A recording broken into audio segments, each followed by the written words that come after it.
kick off today's Bears Now mailbag with the question from Monangai season. Is this Colin's burner? Hashtag Bears. Could Kiran Amegadjie get cut based on the latest reports at left tackle? So we're filming this live on Thursday, so maybe things look different after the joint practice Friday, depending on when you're watching this. But yeah, it's kind of all over the map. The last couple of days, Braxton, Jones, and Theo Benedet have been mixing in with the ones at left tackle. They've gotten Ozzy Trapilo some work on the right side with the twos in case he ends up being the swing tackle. Kiran Amegadjie's just making his way back from a leg injury that caused him to miss just over a week, so he's been working mostly with the threes. So if that holds and he's behind not only Braxton and Ozzy but Theo Benedet as well, Darnell Wright is a tackle also. I mean, would you keep 5 tackles? Now, Ryan Poles said Benedet could play all 4 positions outside of center, so he's kind of a hybrid, so that helps. I've said this for over a year now. Why not get Kiran Amegadjie some reps at guard? See what he can do on the inside. I'm not saying you have to punt on him as a tackle, but on the interior, Ryan Bates is really the only reliable backup.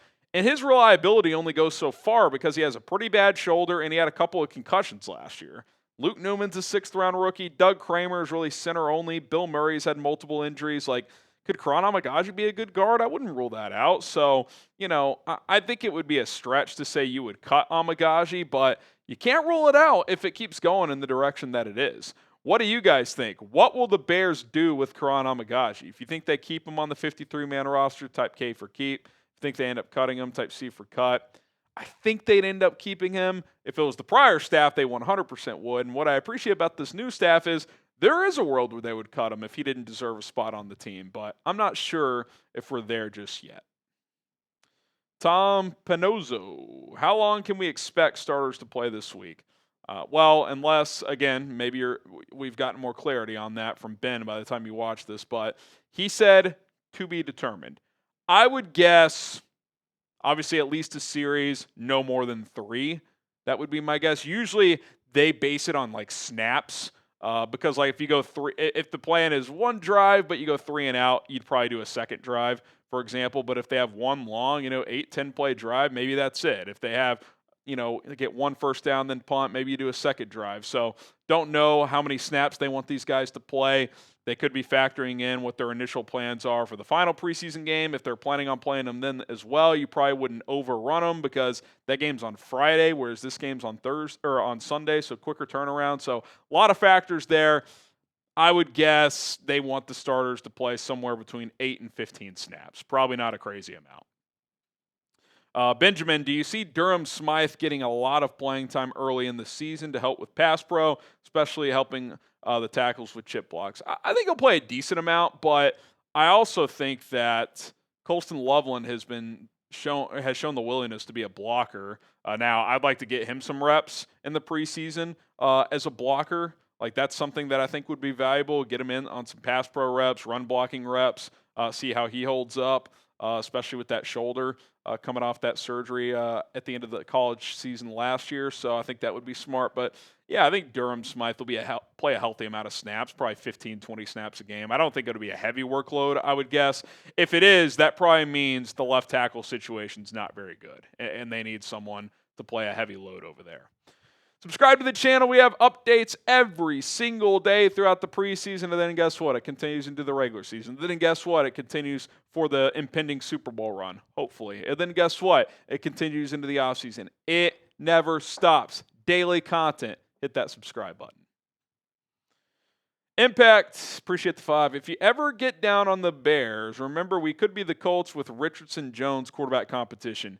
Yeah, that's kind of their version of Trubisky-Foles, isn't it? Although I think those two guys might have actually been better than Richardson and Jones. I don't know. Foles was pretty bad as a Bear. He definitely did not get the Philadelphia version of Nick Foles. But, I am grateful for that. I mean, call me crazy. The Bears' top 3 quarterbacks I think I'd rather watch than what's going on in Indy. It's a rough scene over there. KG Patrick, are you confident with the Bears' current edge room, or would you like to see another move? Look, the Austin Booker thing against the Dolphins was a good start. Can he do it again? Can he do it against starters? If he does, I feel a lot better about the situation. I still would be monitoring that market. As we get closer to week one, does a price tag come down on a Zadarius Smith? Does a guy like Jadeveon Clowney play for a cheaper price tag? Those guys are still out there. Is there a surprise cut somewhere around the league where you could bring that guy in and be your third or fourth edge rusher? Dominique Robinson has actually shown some positive signs recently.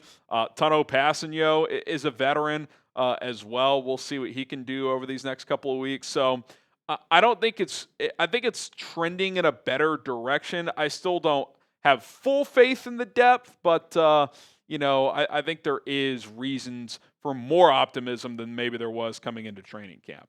Predict the score: Bears Bills. I know it's the preseason, but come on, throw those score predictions in.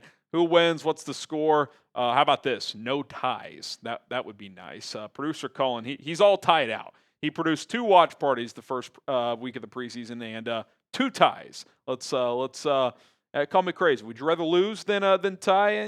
You wouldn't say that in the regular season, but no more ties. How about that? Mike Nintendo Master, will the Bears need to trade for a left tackle? I don't think so. I just don't think. Who are you going to get? I mean, if you're trading for a left tackle right before the season, you're not going to get someone who's by far an upgrade. They're just not available. If you're going to trade for a left tackle, you have to do it in the offseason, like for Laramie Tunsil, like Washington did, something like that. So I just don't think that's a realistic option. Could you bring in a vet off the street or someone that gets cut? Maybe, but is that going to be better than Braxton Jones and these other options? Probably not. I think you got to roll with what you got. The nuclear options, which I don't think are that realistic, especially this first one, is kicking Darnell Wright over there. I think it's too late in the process to try that.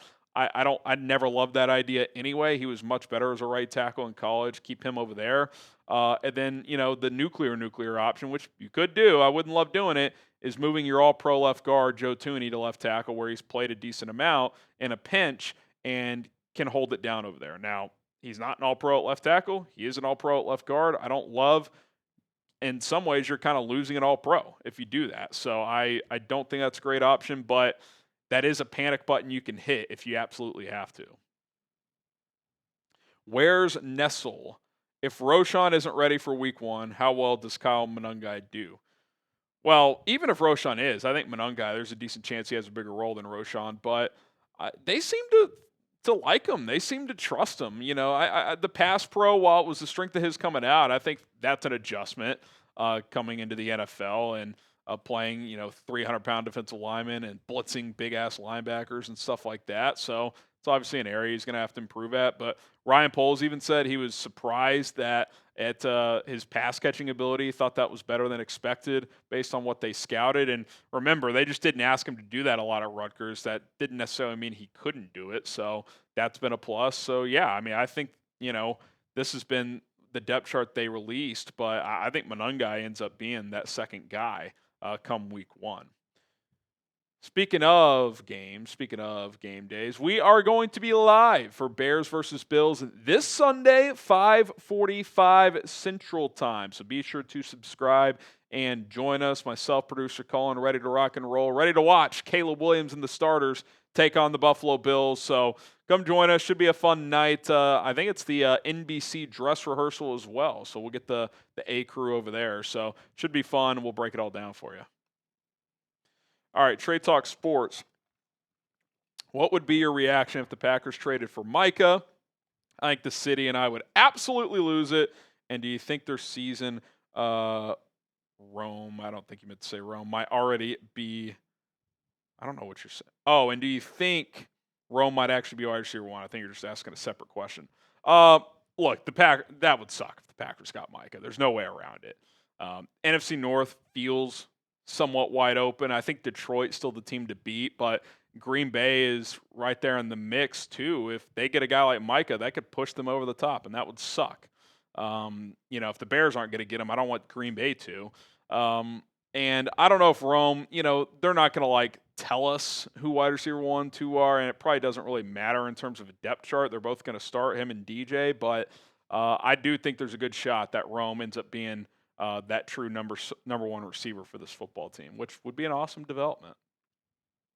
Impact, appreciate the 5. Early take, if Caleb tanks, so to speak, this year, you think Ben trades him for picks and gets more of a less athletic but progression reading quarterback? You sound like Cowherd. We're already trading Caleb Williams. I just think it's way too early to even acknowledge that. Now, if, this year doesn't go great and they want to pivot, would they go with – I will say this, and I don't think this would happen until after next year. If this doesn't work with Caleb and Ben, I do think that the natural thing to do, and again, I don't think this is going to happen. I think it's going to work. I do think we need to give it time, but I'm still betting on this working. But fast forward to the end of 2026, because I think Caleb's getting next year almost no matter what. Unless he's horrible this year, I think he's getting next year. I do think at that point in time, they would likely go with a veteran. Go find someone that they could trade for. Like, I don't know, producer Colin, feel free to chime in. Would a guy like Dak Prescott 2 years from now be available? I could see that being the case. Like someone like that who's been there, who's done that, who can sit in the pocket and is a proven pocket passer. But again, that's down the road. I trust Ben to figure this out with Caleb. He is way too talented. It's not a guarantee it's going to work. I feel confident in this, but I could see a scenario 2 years from now, if you want to play this hypothetical game, where maybe they would go with a guy like that. Yeah, I mean, if a team, it's predicting the future, right? And, at what point's the breaking point? You could talk about that all day long. I do think, Caleb's going to get this year and at least the start of next year in terms of, under Ben Johnson's scheme, unless he performs absolutely terrible. He'd have to be atrocious this year. It would be terrible, to watch. So, could a guy like Dak Prescott, here's a wild one. Would Kyler Murray be a potential option if they want to get rid of him in Arizona? It'd be a big contract to unload, but it's also similar type of quarterback. Yeah. I think if they're going to go that route, I think they would want more of the pocket type of guy, and he would kind of just reinstall. Yeah, what he was doing in Detroit. That would be my guess. Would a guy closer to the end of his career, like would the Raiders pivot from Geno by then? You bring him in for a stopgap year, someone like that, but. I really don't even like thinking like that because, I think this has a really good chance of working. But, in that hypothetical world, I do think they would probably go with more of the traditional style. That would be my guess. So let's hope that doesn't happen. Let's pray that doesn't happen. Let's all show Caleb support and belief that he's going to be the guy because I still think he's going to be. All right, guys, appreciate all of the questions. Follow us on social media at HGramNFL on Twitter and on Instagram. That would be fantastic.